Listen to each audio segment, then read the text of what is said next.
All right, everyone. Today is the day. We have a very long article to go over and react to. I'm actually very excited for this. Before we jump into it, I do want to mention really quick, if you're interested, we did make a brand new community Discord server for people to play this June 9th update and Destiny for years on, and also other games if you're interested in that as well. I think we're pushing towards around 50 members currently. We would absolutely love to have you. And if you would like to join, there will be an invite link in the description down below. But with that being said, let's jump into this article. We have Dev Insights Return of the Director. Now, we kind of already knew about this, obviously, from the other post, but we'll just start off. Welcome to our first Dev Insight article prepping for the release of the Monument of Triumph on June 9th. We have quite a bit to get through over the next few weeks. Today's article focuses on the return of Destiny, the director and Destiny 2 activities. Here's a quick list of what we'll be covering. The director, layout additions, and updated destination loot. Distortions, adding some spice to select patrol modes. The portal, breaking down barriers and overhauling the experiences. Gambit ops, bringing the old friend into the fold. Heavy metal, vehicular mayhem. Sparrow Racing League, returning tracks, new loot, and some twists along the track. Tomorrow we're planning to have our second Dev Insight article focusing on the weapon sandbox alongside Friday twists, so stay tuned. Okay, so you'll probably see another video tomorrow as well, maybe a little later than this one, but I'm actually excited for all this, so let's see what we have. So Return Director, again, we kind of already seen this. Also, I do want to preface really quick, I'm going to try to keep this video being very positive because I actually am very excited for this update. I know it's a little bittersweet with the game coming to an end, but we're going to try to just focus on the actual positive aspects and not be very doom and gloomy this whole video. It may come up here and there, but just know that is not going to be the main focus. So, Return of the Director. With the release of the Monument of Triumph, we're putting the director back at the center of your gameplay. It is your guide to the Destiny universe and the place to plan your adventures. It creates a feeling of wonder we all love. You see the solstice before you ready to be explored. To bring the director up to date, we're adding Kepler and Lost Frontier to the space as well. Obviously, it looks beautiful. It looks so good. All right, so destination and patrol updates. So destinations have always been a foundational part of Destiny, whether you touch down briefly for a public event, roam areas for patrol and secrets, or find various factions moving against each other. Our first steps as a Guardian were in the Cosmodrome and beyond that we've spent over a decade patrolling the walls of the Solstice and protect the last city. With the return of the director, we felt now is a better time to even thrust players back into the frontiers. That's cool to see. So we've revitalized each pre-Edge of Fate destination loot with new perks, tiered weapons for non-craftable pools, and set bonuses that reflect themes and stories. For our destinations features crafted weapons as an outline Monument of Triumph article, they will be receiving additional perk columns to make the feel up to modern sandbox power standards. Okay, we're also adding a new event, one with some added difficulty that appearing during distortions that only occur on certain destinations. Okay, I mean, again, this is kind of stuff we knew, but it's cool to see even armors getting set bonuses. There's gonna be so much loot to earn in the game because this is obviously including raid stuff, but the base game also seems to be getting this crazy overhaul as well, which is super nice to see. So you'll primarily be able to earn this loot through public events.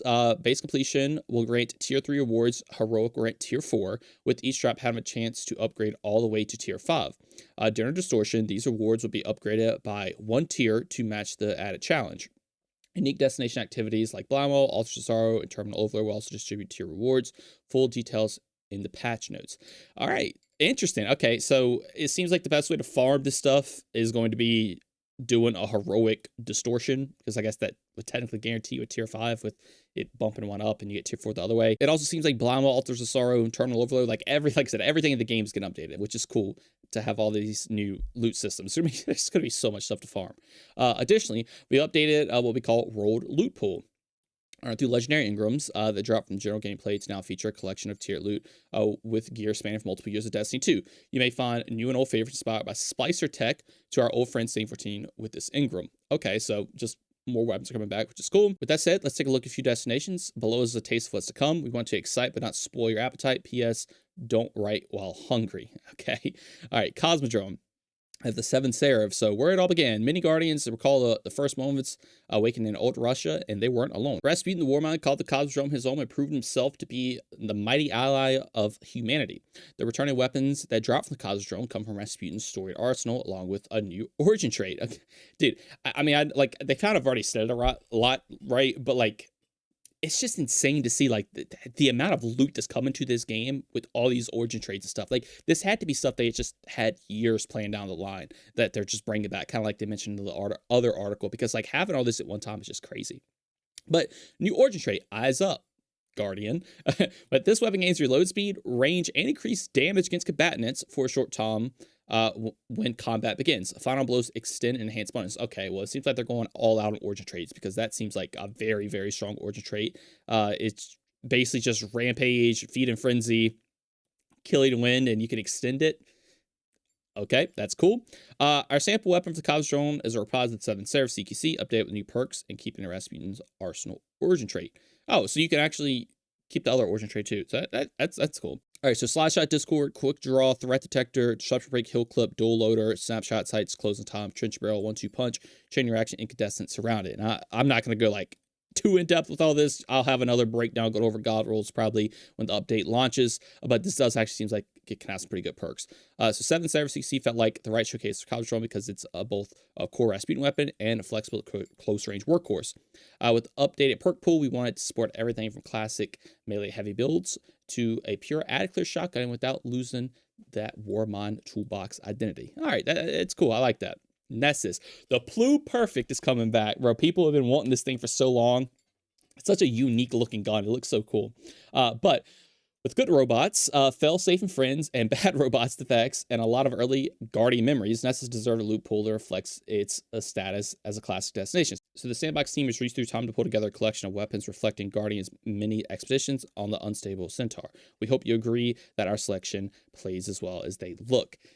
Okay, so I mean, the origin trait again, dealing damage grants a stacking bonus to magazine size, target acquisition, and range until your next final blow with this weapon. Interesting. That could be kind of like a DPS perk almost. I mean, obviously this is a primary weapon, but the Actium Warwick builds are going to be coming in here. But Plu Perfect, obviously, our sample from Nessus is Plu Perfect, reposed with a new perk pool, built to play in its deliberate, hard-hitting identity, open up a new kinetic focused option. So Outlaw Rangefinder, Dynamic Swing Reduction, Rewind Rounds, Stopping Power, Enlightened Action, Demolitionist, Rampage, also Kinetic Tremors, Adhesive, Closing Time, Aggregate Charge, Adrenaline Junkie. Okay, these are all perks you've seen. I wonder if they're going to add any like new perks to the game. Obviously, I know it's like a bunch of new origin traits and stuff, which is cool, but yeah, I'm not sure, but Kinetic Tremors is going to be goated on this.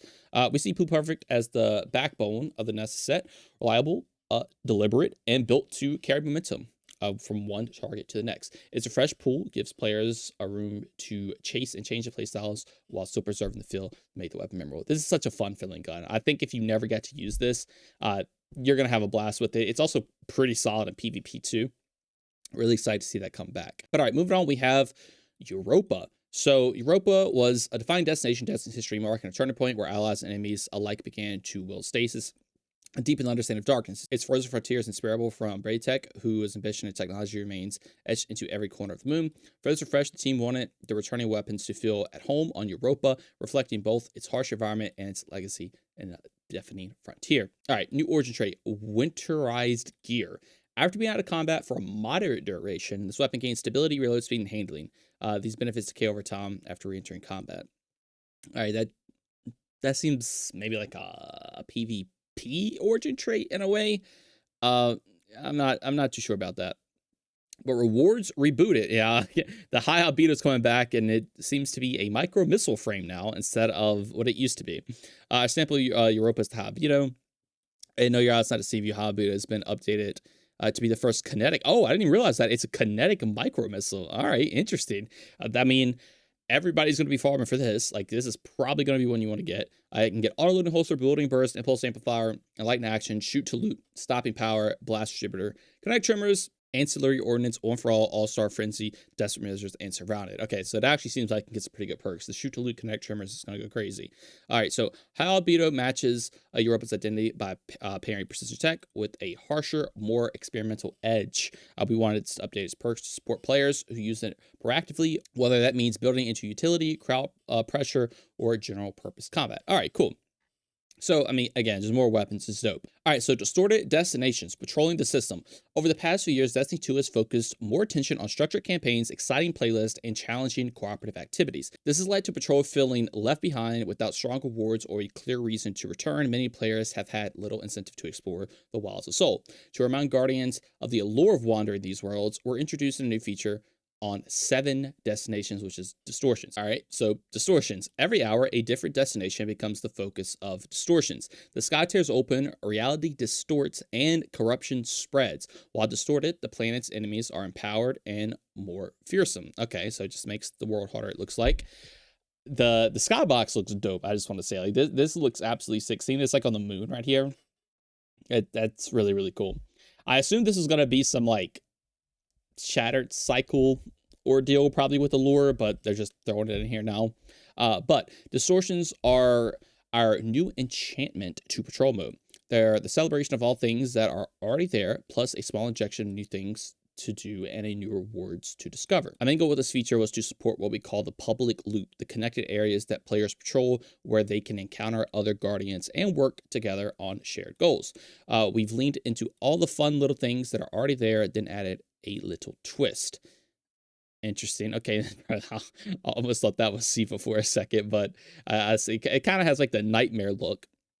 Every enemy will become distorted too, making them tougher, more aggressive, and a little more dangerous. Distortions won't massively change the low-stress nature of patrol, but you may occasionally find an encounter that tests the skill of veteran guardians. Okay, so that's probably going to be some like secret stuff. You'll also discover some familiar challenges in new places and some strange signals leading to hidden rewards. Okay, there you go, some more secret stuff. But speaking of rewards, we're making distortions uniquely rewarding by providing a new weapon set players can earn in these new events, and to balance the increasing challenge of distorted enemies. You'll see higher gear tiers awarded from playing public events. All right, so excited to check out distortions. Look for a telltale red glow and keep an eye on the timer telling you when a new planet will be targeted. This is cool. I like this a lot. Obviously, you know, I kind of just read everything, and I'm gonna probably just kind of repeat this, but patrols, obviously, no one cared about patrols in the game. Literally no one cared at all. This seems like a way to actually bring people back. Now, I mean, once you get all the weapons you want, then I guess it doesn't matter. But this is actually really, really cool. I like this a lot. And also, it seems like you're going to get your own unique set of weapons here too, because this is, you know, uniquely rewarding by providing new weapons that players can earn.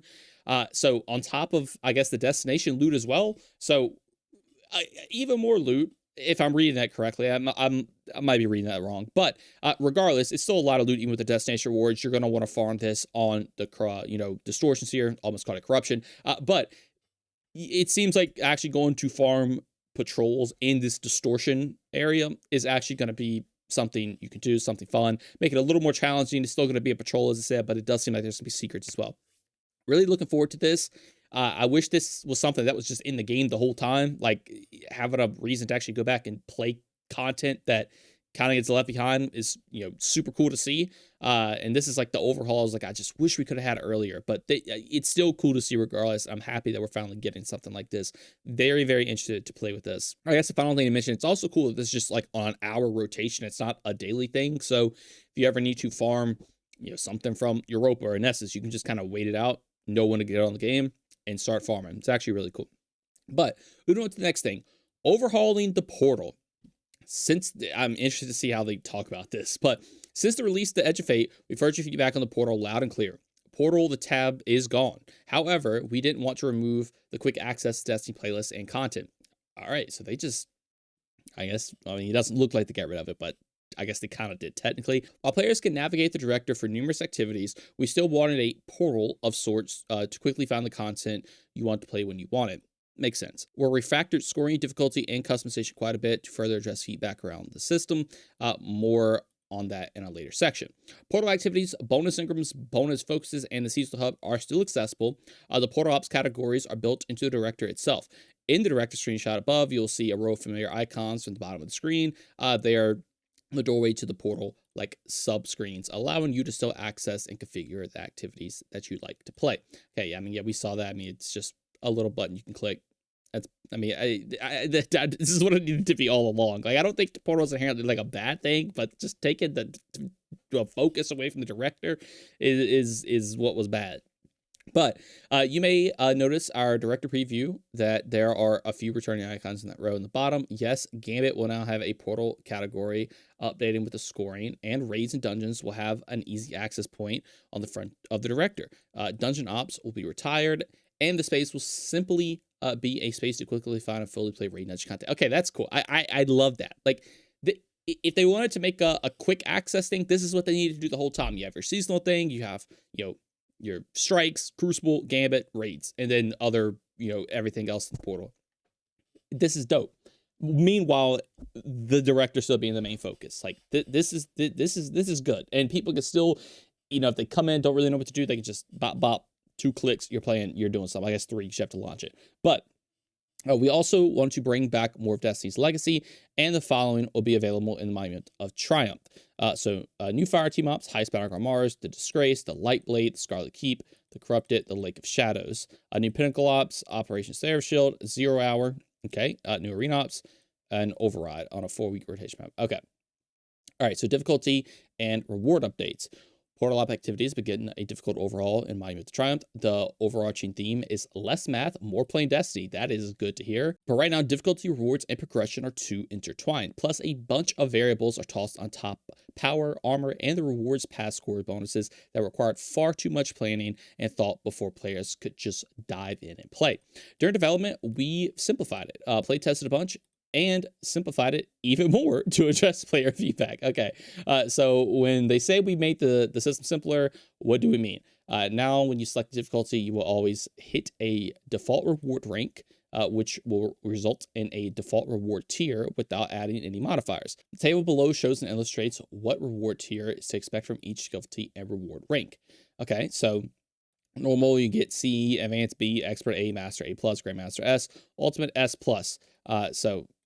S and S plus tier 5, there's 2 tier 5s. Not really sure what that's going for, but interesting here. So, I mean, that's cool. But note, for Crucible modes, grade A and higher will yield tier 5 loot drops. Okay, so you can just play an expert and still get tier 5 in Crucible. But what is the role of modifiers now? In the simplified world, mods exist to allow higher scores to be reached without stepping up the difficulty level to offset the cost of any selected boons, and to provide an additional completely optional challenge. Okay, if you want to earn tier 4 gear but don't want to face champions, play an expert and add some mods.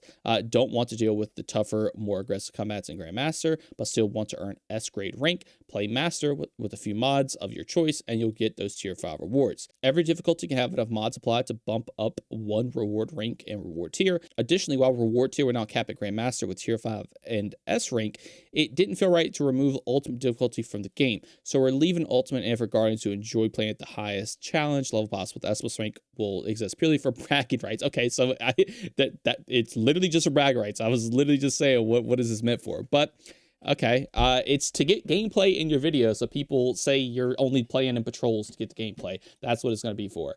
But I mean, that's cool though. This actually seems like a really cool update. You can kind of just, if you want to play on Master, put stuff in, you can get to those higher tier rewards. If you don't want to stress about anything, you can just click Grandmaster and get those tier 5 rewards, which is dope. That's really, really cool. So how will matchmaking work then? We're also updating how matchmaking customization work on portal activities. We want the systems to stay approachable while also providing variety. In match-made versus portal activities will include fewer modifiers than when players previously encountered. It will grant rewards or ranks for the selected difficulty. Revive token counts are also getting updated across Fireteam, Pinnacle, and Arena Ops. We've heard your feedback about the Revive tokens, Fill, and Arena Ops, and as a result, we're removing them from all difficulties. This should make joining activities in progress and navigating the chaos of 6-player content and smooth experience. For Fireteam Ops and Pinnacle Ops, Grandmaster difficulty will now start with 7 Revive tokens, while Ultimate will start with 5. Our goal here is to create a little more breathing room in Revive token economy while still preserving the level of challenge players expect from these difficulty tiers. Okay, I mean, that's interesting. I mean, I guess obviously with modifiers going down, I assume like with every time a champion set up here, you're going to need more Revive tokens going into it. So that makes sense. But adding variety to loot. So as we're making updates to how loot is earned through the portal, we also took the opportunity to expand the loot variety. The following portal op activities will feature exclusive weapon rewards and armor collection with a unique set bonus. So Crucible Ops, General Crucible Ops Competitive, additional exclusive pull, Trials of Osiris, Iron Banner, Gambit, Sparrow Racing. Solo Ops and Fireteam Ops will each have a unique weapon rewards pool and share a new armor collection with a set bonus. So Solo Ops and Fireteam Ops is also getting stuff. Arena Ops and Pinnacle Ops will also have a unique weapon pool and share a new armor collection with an additional pool for Onslaught. More details on that below. Additionally, Arena Ops weapons will have hollow foil variants We hope you enjoy discovering them as a little surprise. Okay, so once again, literally even more loot, even more stuff coming to the game. Like, the portal completely getting reworked here. We got more loot coming, like, in all of these activities that we're getting shared loot and like solo and fire team mobs, pinnacle ops. It's just insane. Like, it is insane the amount of stuff that's coming. But Onslaught, Contest of Elders, and the Coil. We're also making big changes to Onslaught and Crawls, quote unquote, our name for activities with escalating difficulties during gameplay. After reading feedback and looking at the data, we weren't happy with the amount of play these activities are getting. We're taking some big swings to make all these activities more enjoyable reporting. Okay, Onslaught. We increased the scrap you earn from sources by 40%. Okay, so you can make more defenses. We removed revive tokens from this mode entirely. Interesting. I assume you can just revive people all the time. It's not like a death zone thing. We reintroduced the difficulty curve. Now, the first 10 waves will be easier than the difficulty you selected. Within the next 10 waves, increasing the difficulty, and the final 20 waves increasing difficulty to match difficulty selected. Okay, so it just seems like it's going to scale in difficulty a little more, understandable. But then, for example, Grandmaster Onslaught's first 10 waves feel somewhat like expert difficulty, and the second one feel like master, and then the final 10 feel like Grandmaster. All right, so we reintroduced the full Brave Arsenal from Into the Light with tiers into the Onslaught reward pool that drop at the end of every 10 waves an additional pinnacle ops. In addition to the pinnacle ops. Brother, they were talking up here, adding more loot, and they're adding the hollow-fulls, discovering them as a surprise. And now we're just also getting the Brave Arsenal just tier 5'd as well, so even more loot. Hey, this is not even touching the race. We have Destination, we have the Distortions, we have all this stuff up here with the portal. We now also have this. Like, it is going to be so much stuff. But Contest of Elders, we reduced the number of paths in a single run from 4 to 3. We've reintroduced difficulty curve. Now the first path will be easier. Okay, so I think this is going to be like the same thing. For example, Grandmaster Contest of Elders, first path felt, yeah, it's the same thing up here. But then we've added the Whirlpool rewards in the Contest of Elders, a Whirlpool that drop at the end of every pathway in addition to the Pinnacle Ops. So again, literally just like the same thing with Onslaught, just with Contest of Elders as well. Coil, I imagine, is going to be the exact same way. We've reintroduced the curve. For example, Grandmaster in the first path is somewhat like advanced difficulty in the second path.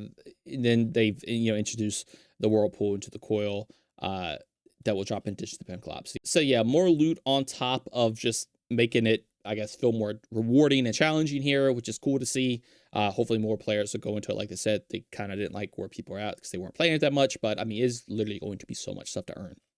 So elevating Gambit, this is going to be an interesting one. I already see a tier 5 Sparrow Rations. You can just wrap it up right there. Get ready. This is the only thing you'll see in PvP. But for some time now, players have felt our core activity rotation has been lacking a very special PvE VP activity that was introduced for Forsaken. We agree. In line with the trial, the Gambit gear gets a clear home in the Director through the Gambit Ops. Our focus is on a better placement, strong reward support, and a more legible reward structure while keeping the core activity familiar for players who already know how Gambit works. So integration to the portal means Gambit Ops will have its own tiered reward pool and a new armor set bonus, and reprised weapons, as well as bonus drops and bonus focus, bro. Between like all these new origin traits and set bonuses, like, bro. But all right, tiered rewards are driven by activity scoring, and for Gambit, score is driven by team progress through the Gambit's major phases, bank motes, summon the Primeval, and defeating the Primeval, with an additional bonus coming from the Gambit rank. Rewards are rooted in team effort rather than individual stat chasing, and a team that reaches the Primeval phase will earn S grade and tier 5 gear, so getting to the final phase of the match is materially rewarded. Okay, that's actually cool. So you can still actually get tier 5s if you get stomped. You just gotta summon the Primeval. But let's be honest, a few things in Destiny feel better than banking a pile of motes or saving games with last minute invasion. To keep the playlist healthy, Gambit needs strength in its rewards, and that meaning it look at the playlist identity from multiple angles. A reworked origin trait to match Gambit's unique rhythm, the return of many iconic Gambit weapons, a refreshed perk pool that gives players reasons to dive back in, our resident Gambit lovers of the Sandbox team to get to eat paths on weapons you've been asking for, and made sure to give them some fun rolls. Here are 2 quick examples. The origin traits also reworked, but defeating targets builds stacks of gun and run for a short duration. Sprinting for a short time consumes a stack and partially reloads this weapon, so it's transfers to steps in a way, or reloads weapons magazine from reserves on bows that will increase the draw speed. So get kills, you can sprint, reload the gun. That's actually pretty cool. All right, so Return to the Dark Ages. Spare Rations is coming back, and it's a stasis weapon. Interesting. Okay. Our sample for Gambit is Spare Rations, now updated to be a stasis lightweight hand cannon. All right, so it is a lightweight, that's a 140, slot shot, rapid hit, snapshot, moving target, firefly, keep away, crystalline corpse bloom, kill clip, opening shot, either swarm swashbuckler, desperate measures, one for all explosive payload. So I mean, this gets some crazy perks. I really wish you had a headstone though, so you could have headstone and firefly. And this is gonna be a super good hand cannon. I mean, we all remember how good this was. PvP players are probably rejoicing. It even seems like it's gonna be good in PvE, explosive payload, firefly. This could be like the new like Fate Ringer, quote unquote. Even though Fate Ringer is also getting reprised, so who knows? It's gonna have competition, but we wanted Spare Rations to remain a sharp, responsive dueling weapon while broadening what players could chase on it. Its new pool offers a healthy spread of PvE and PvE options from a classic hand cannon consistency pieces to pay off perks that give it real flexibility outside of straight duels. All right, so 21% Delirium is also coming back, another fan favorite, while bringing back 20% Delirium, now the full random perk pool, while keeping the original static roll as a possible outcome. Okay, that's cool. Overflow, Reconstruction, Redacted, new perks are coming. Trickle Charge, 4 times the Charm, Feed and Frenzy, Eddy Current. And then Kill and Tally, One for All, Redacted, Rolling Storm, Redacted, a lot of new perks coming. Frenzy, and Jolting Feedback. All right, so this is that non-hunter archetype. So 4 times charms could be like a retrofit escapade ordeal, but for arc it could be cool, pretty cool. But obviously the overflow kill and tally roll always gonna be good.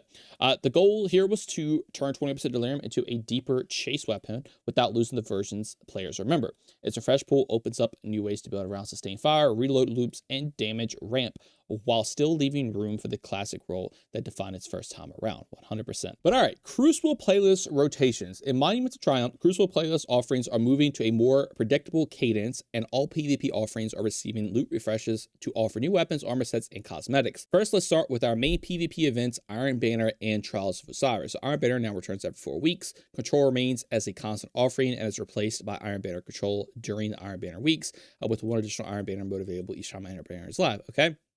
Trials of Osiris will continue every weekend from Thursday through Tuesday. Trials will not be available during Iron Banner weeks. Okay.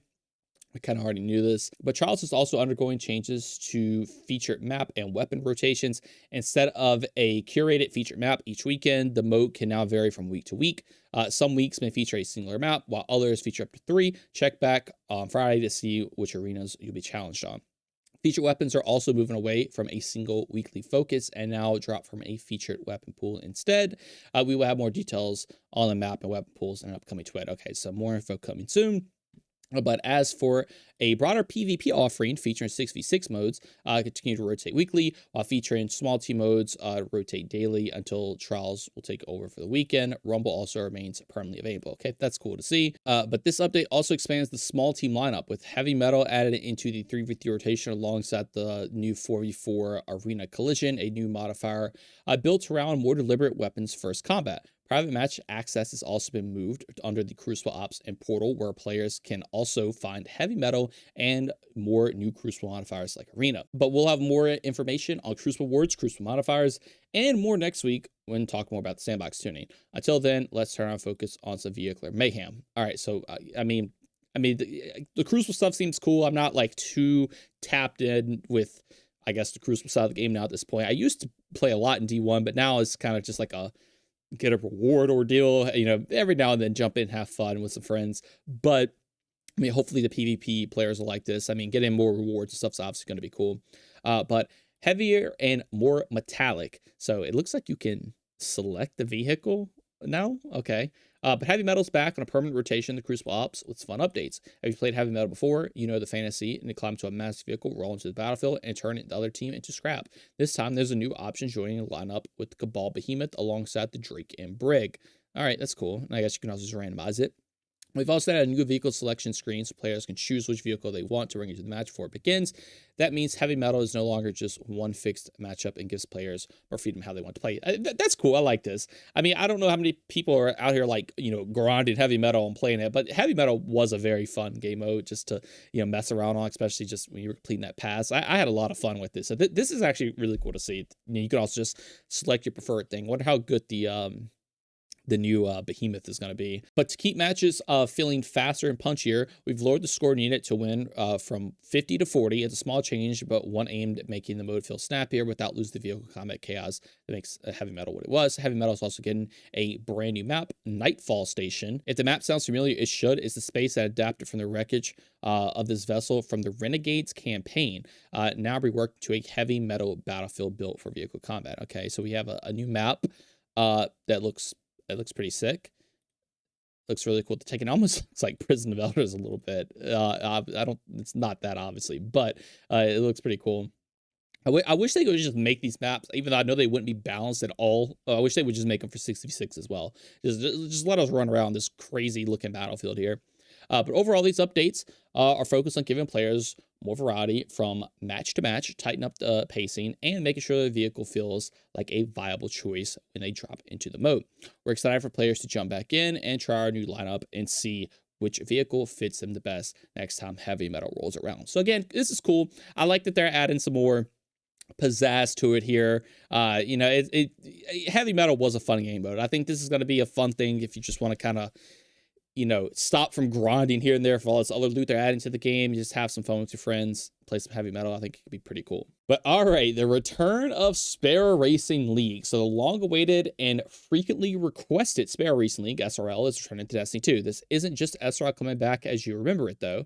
We've brought the mode forward with a set of updates aimed at making races feel faster, livelier, and a bit more chaotic from lap to lap. So Ghost returns as your SLR announcer along with Shaxx. There's nothing more motivating than Shaxx screaming at you to push up in first place after your opponent just took you on the inside of a turn on Mercury. Skimmers are joining the fun. Oh, you can use skimmers, okay. Allowing you to choose between a Sparrow or skimmer before hopping into a 3-lap race against 5 other players. Players won't have access to rail grinders or manual jumping as a skimmer, which makes sense, or to be able to use the stabilizers or rolls flips as a Sparrow. In fact, we've done a ton of work under the hood to make sure that using either vehicle in SRL feels equally advantaged to players. I mean, okay, that's cool. You can just use whatever you want to. I wonder if Always on Tom is just going to be faster though. But speaking of under the hood, we've also updated SRL to support those photo finish moments at the end of a race. Close finishers can now properly assess ties, which means when 2 racers hit the line nearly at the same time, the results screen can be better reflect the outcome. We know the mantra, if you're not first, you're last, but our goal with SRL is to bring the chaos and friendly competition to the forefront.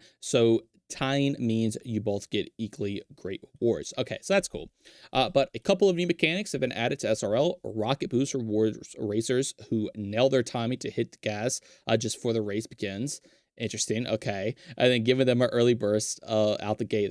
I like that. We're playing some Mario Kart out here. But trick boosts are just what they sound like. Land a successful trick and you'll get a boost. On PC, Sparrow skimmer tricks can also be remapped the same way emotes can be when you would update it. You got to support that. Okay, that's cool. So kind of a skill gap in a way, but all 4 of the original SRL maps are returning. That's cool to see. And we got a brand new map called Quantum Circuit located in the realm of the 9. Interesting. Okay. Avoid the taken an enemy of the past while racing on the wild and intense ribbon road. We're literally getting Rainbow Road in Sparrow Racing. It's happening. What? Additionally, speed boost pads have been added to specific shortcut paths on all maps to offset gates missed. Change that we think will make taking riskier or tougher shortcuts more rewarding and viable. Finally, we've done some tuning on gate sizes, vehicle speeds, and rubber banding to keep up the pack together while still rewarding the strong racing lines, smart shortcuts, and well-timed boosts. We're excited for players to get their hands on all these updates and hear the brand new SRR music tracks with the Sparrow Racing League goes live next month. Dude, I'm so like happy that this is just finally back. Yes, I wish it could have been way sooner, but it also does seem like they actually did a lot of work under the hood, like they were saying, like seems like it's actually gonna be balanced. Kind of rewarding to go for shortcuts. Dude, I can't wait to hear all this new music. I can't wait to just see the new tracks, see the old tracks and see the new track. This is just cool. It's kind of like Heavy Metal, right? It's just a fun game mode for Destiny. You could just take a break from the endless grind that you're doing, from getting all your build ready and everything, or whatever you're trying to do. You could just have fun in Heavy Metal, have fun in Sparrow Racing with some friends. It's just a chill game mode, and you can still earn rewards. Even if you tie now, you can still earn top tier rewards as well, which is super cool. But speaking of rewards, SRL rewards. So alongside SRL's returns and activity, you'll be able to earn weapons and armor. If you gotta go fast, then these will feel right and home in your arsenal. These perks found on these weapons have speed and movement in mind, such as Eager Edge, Desperado, or Perpetual Motion. Okay, I like the theming going on there. But while we want to keep the weapons and their perk pools under wraps, we will share an early look of the origin trait and armor set bonuses. Bro, SRL is getting an armor set bonus. I haven't looked at it yet. I'm sure y'all have read it that are on the screen, but if it's going to be something to do with speed, bro, this is the way everybody's running now. But Featherweight Origin, final blows with weapons that have the Featherweight Origin trait. Grant increased movement speed while equipped. So just get it to kill your run faster. Okay, probably going to be the best new Eager Edge sword in the game. But revving up 2-piece, fast movement builds up a charge that gradually increases your health regeneration speed. Once you are fully revved, sprinting grants a speed booster. Okay, so the faster you move, you get more health regeneration speed. That actually seems pretty good for PvP. And then you can also get speed booster. That honestly seems like a crazy good 2-piece origin trait. But then dielectric drift, sliding with speed booster, is active jolts combatants in front of you, dog. No way. What? Okay, so this is a very arc heavy focused, armor set or origin trait. Not origin trait, set bonus. If I've been calling it the origin trait, I apologize. I mean set bonus, but you know what I mean. This is cool. This is dope, bro. For arc builds, like, you're gonna just build up this. Well, you just get sliding when I have speed boosters. Now it's gonna jolt people in front of you. Think of like the Arc Hunter build with like Tempest Strike and stuff like that. You could slide, jolt, then go in for a Tempest Strike, jolt even more. I mean, any Arc build's gonna be crazy with this. This is gonna be fun. I absolutely can see myself farming for this armor set specifically just for Arc, like just for an Arc build. I mean, you could probably have a build like a slide build where you just are literally just quite literally running around just sliding everywhere, keeping your speed booster up. Maybe take like a sliding increased exotic. Maybe that's probably not the best idea, but the synergy is there. Like, that could be really, really cool. But, and for players looking for a little more style with their speed, SRL will also bring plenty of armor rewards worth chasing. This includes brand new SRL Racing Sparrows and a skimmer, as well as SRL armor ornaments, returning Racing Sparrows and SRL shaders from Destiny 1. Plus, returning Sparrow horns for Destiny 1. These Sparrow horns were so hilarious, bro. But that will also work with skimmers, cool, and can be previewed in the menus, new and returning SRL emblems, and more. So, oh, dude, the weapons look crazy cool. Oh, Lord, bro. Like, oh, now, these aren't, like, completely new models, but, like, there's been some work done to them. Like you can see that these are some like new cool looking weapons here. All right, so this is the end of the article, but whether you're racing for a win, completing SRL triumphs, or just showing up for the chaos, there will be plenty of ways to earn gear and accessories to let you look the part. Join us tomorrow as we turn our focus on Weapon Sandbox, raid and dungeon updates, tower vendor attunement, and more in our second Dev Insights article into it. Okay, man. So that obviously this was a lot. Oh man, this recording has been going on for quite a while. But what I'm already getting at here is I feel like I just read this whole post, right? I feel like I just read this whole post. And I feel like if you just take like the first half of this post, right? The portal and the destination, that already is a season. That literally already is big enough to be what used to be like considered a season back then with the amount of rewards that are coming. Like, yeah, the distortions here could be like the seasonal activity, right? And then, I mean, I guess, the portal could just be like another activity or something like that. But like, that already seems like that is enough for it to be like a seasonal thing. But the thing is like, you're getting all these other additional rewards with like all these, activities right here. Literally everything in the game is getting refreshed. Gambit, obviously, mentioned other stuff, the patrols and stuff. But we're also getting a whole sweep of new weapons here too. New armor set bonuses. Like, they didn't even talk about much of the set bonuses. This is like really the only one they ever mentioned. But everything is getting new origin traits, new set bonuses, reprise. Like that, there is so much stuff. And the craziest part is that, brother, we have raid and dungeon updates, or whatever tower vendor attunement is. I assume you just attune weapons. Like, there's even more stuff coming loot-wise to this game. Like, there is legitimately going to be so much stuff. And they also are heavily hinting at like secrets and stuff up here, like destinations. They've already said secrets going to be involved too. So who knows? And, you know, fingers crossed it's like a secret exotic mission.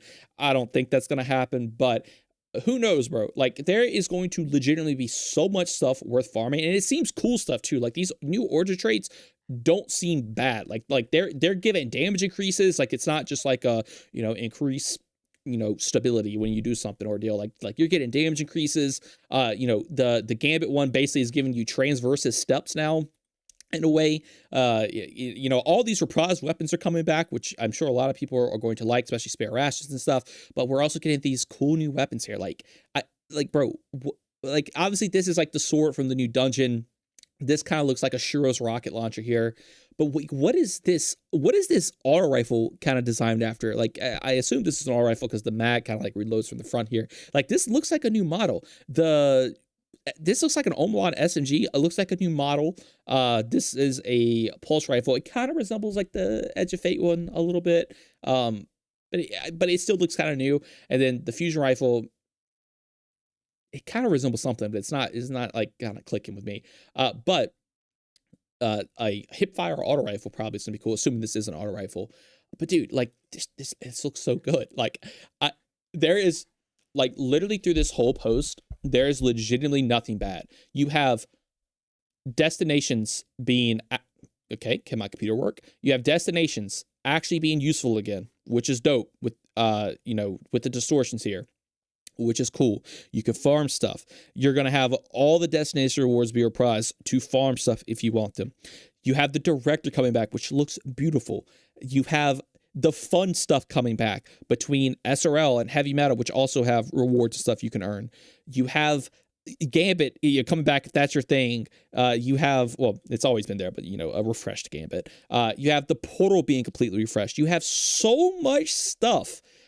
And this is just the first dev article. Like, this isn't even covering the raids. This isn't even covering the aspects, you know, or whatever secrets we're going to have and stuff like that. June's going to be a crazy time. I'm actually so excited. Literally, this first article has got me so excited. I cannot wait to play around with all this new stuff. I'm going to have to spend probably 2 hours before I even play the game, just looking over every, you know, perk pool and set bonus and just everything that you can earn. Like, because it seems like there's going to legitimately be so much stuff to go get. Also, even like, you know, high albedo being like a kinetic weapon now, like with also a, you know, micro missile. Like, it's cool. You know, the Sparrow rations being stasis. They're mixing up a little bit, and I think that's super cool. I might see some people preferring it to be kinetic, but like, I mean, I don't know. We'll have to just kind of see about that, but it's cool. Also, this basically confirms new perks are coming as well. We just don't know anything about them. Yeah, man, this is super fun. This is super cool. I cannot wait to play this. Again, the only thing is, like, these updates legitimately seem so good for the core just health of the game. Everybody's been asking for, we need core updates to the game. We need core updates. Like, obviously, they kept doing seasonal stuff over and over again, but like, we finally are getting the core update here, and man, it looks so good. I'm not sure what everybody's reaction to this is going to be, but I'm sure it's positive. But like, just making everything in the game have a purpose. I just wish we could have had this beforehand. Like, I hate that the end of the game is the core game getting upgraded, so, you know, you could just keep replaying it, which is cool. Like, I'm glad you're going to be able to keep replaying it. But man, dude, it's just the things we could have had if we had this before, bro. And the craziest thing is, I'm getting excited about a patrol update. Like, that's how cool this is, man. Like, if we just could have had this beforehand, like, we're getting excited about patrols, Portal now. Like, oh my gosh, man, what a good article. This looks dope. I can't wait to play this. Like I said, I'll be going over these other articles, you know, as well as they come out. Then tomorrow it might be a little later, but I'm excited, man. I'm excited. Let me know what y'all think about this down in the comments below. Again, I do want to shout out our new community Discord real quick. If that is something you're interested in, a link for that will be down in the description as well. But I think that is going to do it all for me. I want to thank you all so much for watching and hope you all have a great day. Peace.